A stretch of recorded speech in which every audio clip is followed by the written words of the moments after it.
Hey besties, welcome to Get Fit in Your 40s, where we get real about our own journeys and how we have helped thousands of women figure out why what worked in their 20s isn't cutting it anymore. We are your hosts, Dookie and Kausar, your fitness BFFs, here to help you navigate losing weight and getting healthier in your 40s and beyond. Let's get into it.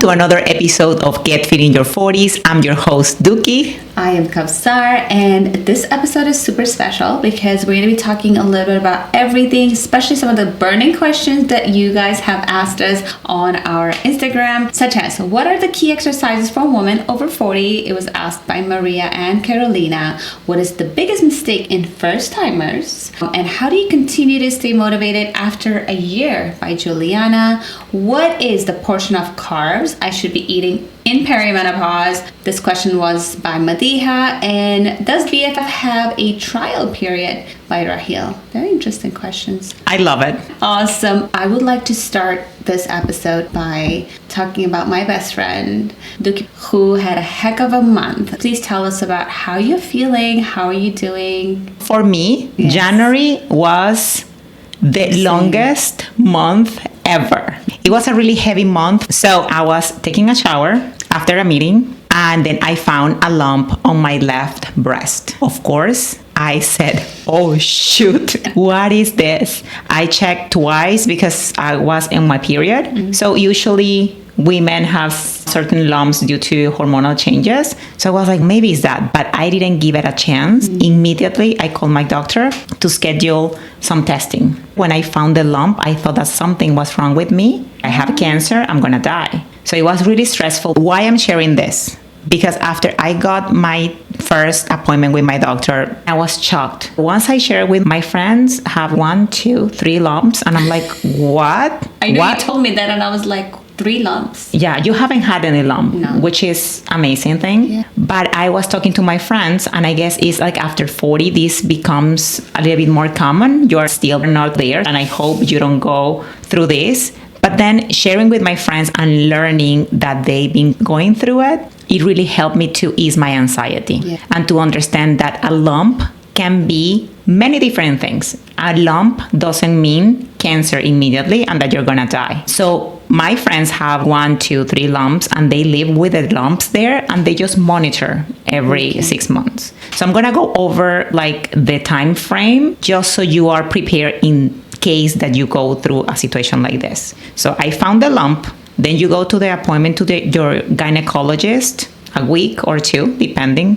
And then after that, you have to schedule a mammogram and an ultrasound. Yes. Then that was like 2 weeks after. You go to that test. In that test, immediately they tell you if you are going to need a biopsy. In my case, I needed to schedule a biopsy. I waited 2 more weeks. I have the biopsy. And then yesterday I got the results. Mm-hmm. So the time frame was about 5 weeks. The wait is the worst part. I know. Because you just want to know, what is it? In these 5 weeks, what helped me through it has been, number 1, sharing with my friends, of course. Sharing it with you, with my community in Instagram. I was so impressed by all the women who don't talk about it. We feel embarrassed. We are scared. Of course, it's a really scary time. Sharing it with my community really helped me to get through it. Self-care, just following my routine, going to therapy, and making sure I was sleeping. I took all my supplements, and I decreased the amount of social media and internet just because you need to be calm. So the more internet, electronics, social media, you're going to be like... reading, right? So a lot of people, when they have something like this, the first thing is ChatGPT. Dr. Google. Yes. So I avoided all of that. So you still have to avoid that, and you have to trust the process. So those 5 weeks, I think the beginning of the process was really hard because I didn't know anything. I was freaking out. I was crying all the time. I was really not in a good place. But as I was going through the process, I felt more confident that everything was going to be okay. Mm-hmm. So of course, 50% was going to be good news, 50% was going to be bad news. But I controlled what I can control. Correct. So yesterday I got the result. The lump is benign. It's just a bunch of fat tissue that accumulated there with some blood clots. So everything is benign, and I have to just go get checked in the next 6 months. the nurses were telling me that a lot of women wait too long in order to get tested. And then when they get tested, it's too late. So you have to check yourself. You have to go to the doctor and do it as soon as you can, because it can save your life. It's very scary, and I love when you are encouraging people on social media, and I'm a little shocked that people are not reaching out for correct help. The thing is that everyone has a different situation, and when I was talking to the nurse, I was like, I need to know why women are not attending to the doctor as soon as they find a lump. Some people don't have the insurance, so that is really a problem. My invoice was around $3,000, and my insurance paid half of it.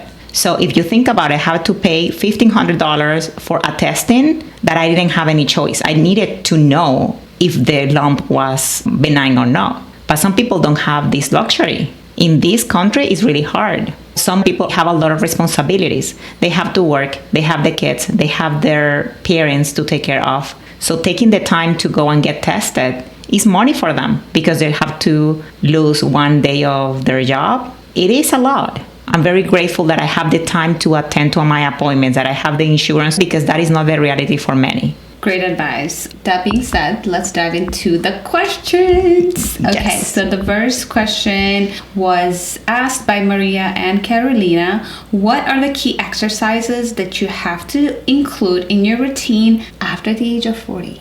Okay, this question is simple yet really interesting and complex at the same time. So the first thing that I have to say here is that whatever you do now is going to have an impact in your body in the next 10 years. Whether you do something or you do nothing about it, it will have an impact in the next 10 years. So whatever you're doing right now, the body that you're training now is for yourself when you are 50. That's powerful. The goals in the short term, to be skinny, to feel good, to have energy. But in the long term, the goal should be about being strong, being independent, having less injuries, and just have a healthier, happier life. 1 in 2 women over 50 will have a fracture in their life due to osteoporosis, which is a bone disease. Studies show that the mortality increases 20% after that fracture within a year. Wow. So this basically means that after the age of 50, if we are 2 women in this room, you might have a fracture and you might die in the next year after that fracture. So that is what we have to think about. We think about the short term and the long term. So for that, strength training is the key. Resistance training means that you are going to lift a weight that you can progressively increase every 3 weeks, every 4 weeks to get it stronger. Sometimes we confuse. We see the YouTube videos and we just stay lifting the same 5 pounds for a year. I'm not saying that is a bad thing, but the correct way to follow a strength training program is having a progressive overload, meaning lifting heavier every 3-4 weeks. That is the only way you are gonna get stronger, look leaner, build more muscle around the bones so that can protect you in the future. So if you fall when you are 60, 70, that is going to protect from having a fracture. When you perform strength training, your muscle is going to protect the bone. Your bones are going to get stronger. So definitely strength training is one of the things that you should do so you don't have bone density loss in the future. Now, one of the most common questions is how many times a week should I be performing a strength training program? I would say 3 times a week, 40 minutes each training should do it. You have 7 days a week. I'm just asking for 3 days. That would be enough for you to get stronger and have an independent life of a 60, 70-year-old person. In second place, we have walking. You think that you're walking a lot? You're probably not. So a way for you to measure if you're walking enough should be at least 30 minutes a day. If it's outside, that is a bonus. But if you live in the East Coast where, it's super cold most of the year, you can walk in a walking pad, in a treadmill. You can dance too, just to get some steps in. But the most important thing is try to move more through the day. As we age, we start moving less. Why? Because we don't have to be running after the kids. We have more work, so you are sedentary. You're always on your desk. and that is slowing down your metabolism. So walking comes in the second place. In the third place, I would say any type of core exercise. So it could be Pilates, it could be yoga. So those are great for your core and for flexibility. Yeah. We cannot forget about flexibility. It's really important. And I would also recommend cardio, doing some type of plyometrics or HIIT training. So that could be once a week or twice a week. It is important for you to do plyometrics or HIIT training because in case that you fall, you should be able to get up quickly. So it's not that you have to perform only one. The ideal scenario would be that you have a plan where you can plug all of these activities, having 3 days of training exercise, going to Pilates or yoga once, or you don't have to go to a studio. You can perform at your house, and HIIT training and plyometrics once or twice a week. Yeah, I love that you broke it down. And the cool thing is if you start that in your 40s, you will end up having that as part of your routines and your rituals. That will become part of who you are when you're in your 50s and 60s, and you'll continue these amazing habits. Exactly. And it's about performing exercises that are functional to you. Yeah. So if you do squats, shoulder presses, all of that is going to help you to just do your daily tasks, just carrying your groceries, right? Yes. Just putting the container in the cabinet. All of this should help you to have a better lifestyle. So now we're going to go with the second question by Juliana is, how do you stay motivated after a year in? That's a great question. First of all, if you have been in your journey for a year, congratulations to you, because research shows that 95% of the weight loss journeys end within the first 3 months due to all the restrictions and cutting out an abrupt change of lifestyle. And about 80% of New Year's resolutions end by February. It hasn't even made it to March. So first and foremost, if you say chose January 2024 that you wanted to achieve a certain goal and you have been working towards a goal for 1 year. So for example, since you asked this question, I'm assuming you've already started your journey and you've been working out, maybe you're eating more protein, you're drinking more water, you're taking your supplements just to get to that next goal of whatever it is. So all of these things that you've been practicing every day this year, it has become part of who you are. So let's do a little mindset shift, right? So now I know that we lose our motivation. Okay, we need another boost, we need another change, but I also want you to acknowledge that person who started this journey versus this person a year in are two different people. And now you are somebody totally new who has adopted this new lifestyle. So it's no longer a journey. It's you, a better, newer, stronger version. Don't you love it when our clients come back from vacation, the first thing they do, what? Meal prep. Yeah. They meal prep. Yeah. They freak out before the trip. Oh my God, what I'm going to do? I'm going to go on my trip. And I tell them exactly that. You're not the same person who started the program. You have made a lot of mindset changes. You will enjoy these vacations in a totally different way. And when they come back, they're like, I'm fine. Some of them have lost weight. Some of them have maintained the weight. And the ones who increase the weight, they are literally not mortified because they know what to do afterwards. The other thing is progress, not perfection. Look at all the progress you have made. I just feel like in this day and age where we have instant gratification for everything is one click away. People don't have to work hard anymore. So a group of women or people who want to become healthier, who want to adopt a better lifestyle, the goal is always very related to a number. I want to lose 30 pounds this year. I want to do this. Do we ever stop to just appreciate our accomplishments? It's almost like we're running after a goal, but it's never, oh, I'm so grateful that today I woke up 10 minutes before my kids and I went for my walk. If you've been 1 year in this journey and now you're like, I'm just exhausted doing the same old, I really want to encourage you to make gratitude part of your daily lifestyle. Every single night before you go to sleep, spend a minute in front of the mirror, or when you're brushing your teeth, just remind yourself of that person a year ago versus this person now.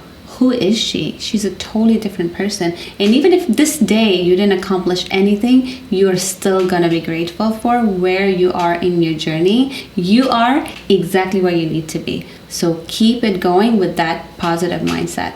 Third thing is also very much mindset related is, are you really connecting your progress with a number? For example, the body mass index. It compares your weight with your height. It was just a number that's being used in the clinics with your doctors. It does your routine check just to make sure that they're preventative towards hypertension, cholesterol, diabetes, cardiovascular diseases. And they give you a number that's called BMI that compares your weight versus your height. That number is a complete BS. Outdated, yeah. It's very outdated, and they label you as obese, overweight, or underweight.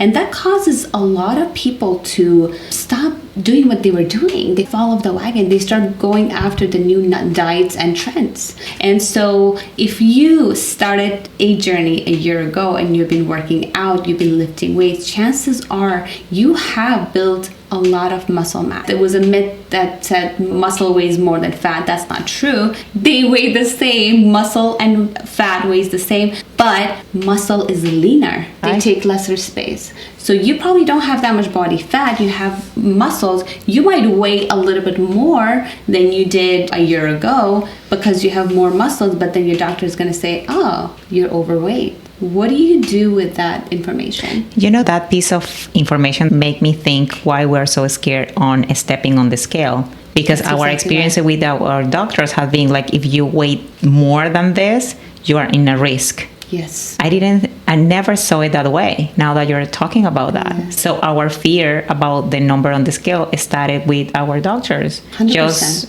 telling us that if you go more than this, you might be sick. You might be sick, you are at risk of cardiovascular diseases, cholesterol, while you're lifting your weights every single day. You're eating your protein, you're eating your fiber, you're walking. So what that would do is now people are thinking about medication for weight loss. They're thinking about doing a crash diet. So the fact that you've been consistently doing this for a year and then you are labeled as overweight or obese, please don't allow that to throw you off. There's many other ways you can test your muscle mass, how much muscle mass you have versus your body fat composition. There's a DEXA scale. There's a in-body scan that you can do in those really fancy gyms. Or you can do your good old measurements and take pictures. Cheap way to do it. Cheap way and the best way. Take your pictures, take your measurements, try on your old jeans. Believe it or not, some people are like, oh, I'm down half an inch. Half an inch could be a whole dress size. You went from size 8 to size 6 just with that half an inch. So please appreciate those little changes in your body. Don't get hung up with the number. The number on the scale is deceiving. And we need to detach from that. The number that you really need to care about is that number that you're lifting, is that number of classes that you have done a week, is that number of, I don't know, repetitions that you've done. Be excited about those numbers and not the number that your doctor gave you. Or of course, if your cholesterol number is high, that's a different story. But we're talking the BS numbers, which is the BMI and the scale. Only, I have to paraphrase, only if you're doing the right things, only if you're eating healthy and you're lifting weights. Another tip that will really help you feel motivated after being a year in your journey is to change it up a little bit. Add something new, something exciting. Download a new app, go to a yoga class, go to a meditation class. For me, one of the things that I did in the last 3 months is that I realized how important my 6 a.m. wake up routine was. It really primes and shaped my whole day. It helps with my spiritual journey. It helps with everything. So I literally made a point that I'm going to be doing that every single day. And that has kept me super motivated. If you're somebody who's been working out at home, go join a gym for a couple months. Do like a free trial or something. Try meditation on your own. Try journaling. I had a client this week who told me that she feels a little burnt out. So what she did was she joined a gym with childcare. So now she brings her kids there and she works out and she feels super motivated. She's back on track. She's very happy. I think bottom line here is that after you are a year in, you got some results. Yes. But the thing is, if you stop doing it, you will lose them. Yes. You can get results, but the idea is that just to maintain that lifestyle, just maintain those results.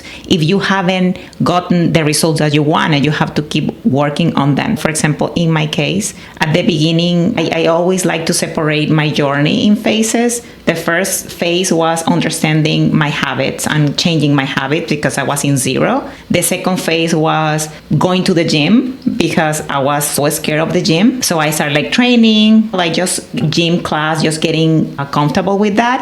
And then it was like, okay, so now I'm full in. I want to know exactly my portions on carbs, protein, fats, and fiber. And I want a training program that made sense. I got the results. And now for me at this phase right now is to build muscle. So to build muscle, I just have to keep going up to the gym. What keeps me motivated is to see how heavier I'm lifting every time. Yes. So I want to get better at my movements. I want to get better at lifting. Lately I've been mixing machines with dumbbells. So that is challenging me a little bit. Mm-hmm. Okay, how can I get stronger if I just do machines? So I think it's depending on the phase you are, what is the next goal? This is forever. I think that's why we call our company Become Fit Forever. Yes. Because this journey never stops. Yes, that's exactly right. So my very last tip is staying accountable. How do you stay accountable? Sometimes it's hard. Being in this journey alone, doing the same old, gets boring. If you're doing it alone, it gets boring. So seek for help. We always encourage you guys to book a call with us. I had a call with a bestie last week.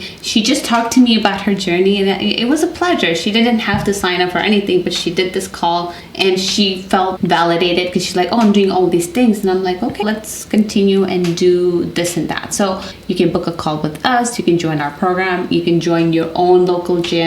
Get your husband on board. Maybe he has a goal that he wants to reach. So staying accountable, building your community is absolutely key. And that's why I think our clients have such amazing results, because we don't do a lot of just individual stuff. It's more like in a group setting, so they feel motivated. Exactly. For me, my accountability is with you, yes, that you are my coach, and with my followers in Instagram. I have to show up for them. So that really helps me. Yes. Absolutely. Mm-hmm. That's important. All right. So our next question is, what is the biggest mistake in the first timers? The biggest mistake that I see in first timers is the lack of patience. Of course, you are all excited about joining a program and you want results immediately. So I'm going to tell you something. Losing weight is fast and easy. Building muscle mass and building habits takes time. So with that in mind, we need to be more patient, and we are not used to that. Why? Because the fat loss programs or the weight loss programs in the past were promising you losing 10, 12 pounds in a week. So you think that is something that is healthy, and by experience, this takes time. You want to lose the weight, you join a program, and immediately you want results. Mm-hmm. The thing is that there is a phase that you are missing in the middle, which is building habits. This is the reason why you keep losing and gaining the same pounds back, because you're not taking the time to have a lifestyle that is sustainable. We think for weight loss is eating less food and exercising a lot. Yeah. We don't recommend that because you can injure yourself. We have to go slow, especially if you're going to start building muscle. You have to start with body weight exercises to get stronger, to improve your form. Then you start increasing your weight. That takes time. You cannot go from 0 to lifting 150 pounds. You're going to injure yourself. And that is so common because we lack patience. My recommendation is understanding that it's a process. The first phase is building habits, getting organized, changing your mindset. And from there, when you have that foundation, you can start thinking about losing the fat in order for you to lose that fat and keep it off. It's almost like you're getting a new job and the first month you're expecting a promotion. How is it that people are so patient when it comes to everything else but their own wellness journey? I was there. I think it has been the marketing. That's right. Yeah, it has been the marketing. Everything has been promoted that way, that you can lose weight really fast. So we stay with that mentality now that we're in our 40s. We keep thinking about that because we see it with celebrities. They are pregnant. They come back looking even better than before the pregnancy. So you're like, what is wrong with me? Why I cannot look like these celebrities that are losing the fat and the weight so fast? It doesn't work that way. We are individuals and every single case is different. Some of our clients lose fat really fast. Some of our clients take longer. Yeah. The point is that you have to stop comparing yourself with other cases and just meet yourself where you are and understanding that you have to take one day at a time. You have to do 1% better every day. You will reach your goal and then you have to maintain it. You have to think about the long-term changes. In summary, you are starting this journey. We need to be patient. You have to build habits. You have to master the basics, which are walking, drinking 80 ounces of water or more, sleeping habits, sleeping 7 to 8 hours, eating more fiber, right? And then is when you are going to tackle into the fat loss phase. Be patient and keep going. I would tally that back to the first question of 1 year. Just building the habits. If you're not somebody who sleeps on time, who drinks lots of caffeine just to stay awake, whose insulin levels are high due to a stress at work, who's not drinking water, this might take you a whole year to build that habit. The time is going to pass anyway. So work on small habits until you master it, then get organized, build that mindset and that new identity, and then tackle the fat loss like a boss. You will see results that are actually sustainable for the first time. Okay, next question. How many portions of carbs per day does a perimenopause woman need? Okay, so there's no universal number for how much carbs you can have per day, but what we recommend to our clients and what has worked for us in our journey is that you can have up to 40% of your daily calories from carbs. What that means is if you're somebody who's consuming, say, 1,800 to 2,000 calories, which is the average American diet, 40% of that can come from the carbs alone, which is like half of all of your calories. This is such great news. Let me break it down, right? Yes. So if it's 1,800 calories, 720 of those calories can come from carbohydrates. And when you divide that by 4, that gives you about 180 grams. So what is 180 grams of carbs? 1 cup of rice is 40 grams of carbs. So you can have 4 or 5 cups of rice per day, or you can have a cup of rice, some toast, some fruits, a donut even. A donut is 40 grams of carbs, something like that. So you can have solid amount of carbs. A sandwich. Each piece of bread is about 20 grams of carbs. So if you have 40 grams of carb, you are gold. You can eat that. Absolutely. An apple is 20 grams of carbs. So you can have 2 apples and a bunch of other stuff.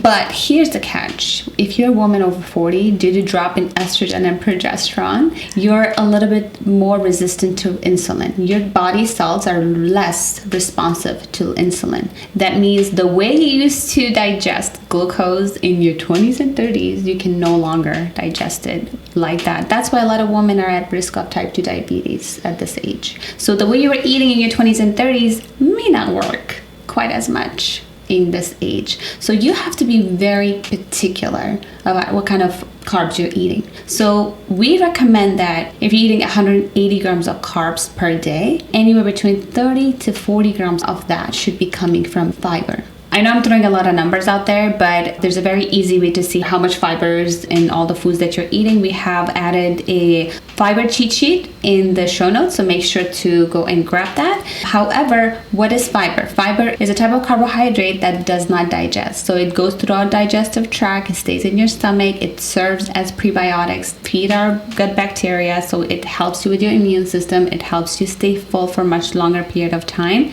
And so what are the foods that are rich in fiber? They are your fruits, berries, raspberries, blackberries that are really rich in fiber, apples, kiwi, pear. Right, there's a whole list. And for vegetables, we got green leafy vegetables, broccoli, zucchini. Pretty much all vegetables have good amount of fiber. But in grains, you got the legumes, lentils, beans, peas, edamame, oats, whole wheat. We have a lot of options. We have a lot of option. Oh, avocados and peanut butter. Avocado has a lot of fiber. A lot of fiber. It is crazy when I learned that. The last question is, does the BFF program has a free trial? The answer is yes. We have a trial period in our program. We created BFF Method 5 years ago, and what are our core pillars is nutrition, mindset, and fitness, because we realize that it's hard for women to go out to a gym. It's hard for them to be paying for a personal trainer. It's hard for them to be hiring a nutritionist. So we wanted to bring everything together,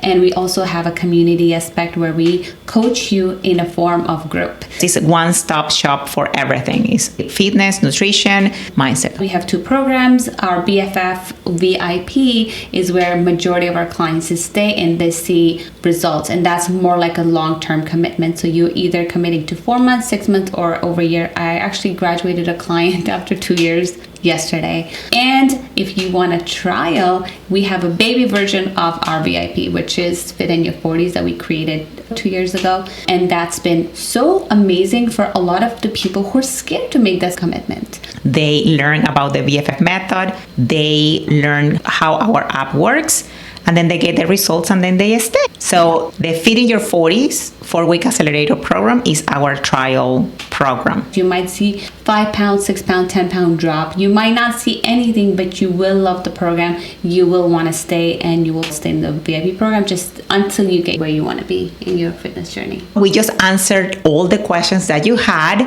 Thank you so much for that. And please keep them coming. I will post in Instagram again for the next season. So if you have more questions, please submit them. And make sure to subscribe and check out the show notes where we have a bunch of freebies for you. You can always book a call with us. But if you're watching on YouTube, make sure to subscribe and follow us on Instagram. And we cannot wait to see you in the next episode.